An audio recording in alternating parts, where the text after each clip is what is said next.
અંકલેશ્વરની અમરાવતી ખાડીમાં મૃત હાલતમાં મળી અનેક માછલીઓ, કેમિકલયુક્ત પાણી છોડાયાની આશંકા।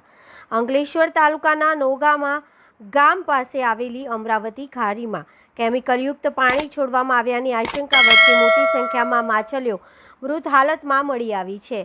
ઘટનાને લઈને સ્થાનિકોમાં ભારે ચિંતા અને રોષનો માહોલ જોવા મળી રહ્યો છે। નોગા ગામની નજીક પસાર થતી અમરાવતી ખાડીમાં કેમિકલ મિશ્રિત પાણી છોડવામાં આવતું હોવાના આક્ષેપ વચ્ચે અનેક માછલીઓના મોત થયા હોવાનું સામે આવ્યું છે। ખાડીના પાણીમાં મૃત માછલીઓ તરતી જોવા મળતા સ્થાનિકોએ પર્યાવરણ પ્રદૂષણ અંગે ગંભીર સવાલો ઉઠાવ્યા છે। સ્થાનિકોનું કહેવું છે કે જો ખરેખર ઔદ્યોગિક કેમિકલના કારણે આ ઘટના બની હોય તો તેની તાત્કાલિક તપાસ કરી જવાબદાર સામે કડક કાર્યવાહી કરવી જોઈએ। સાથે જ પાણીના નમૂનાઓ લઈ વૈજ્ઞાનિક તપાસ કરવાની પણ માંગ કરવામાં આવી છે।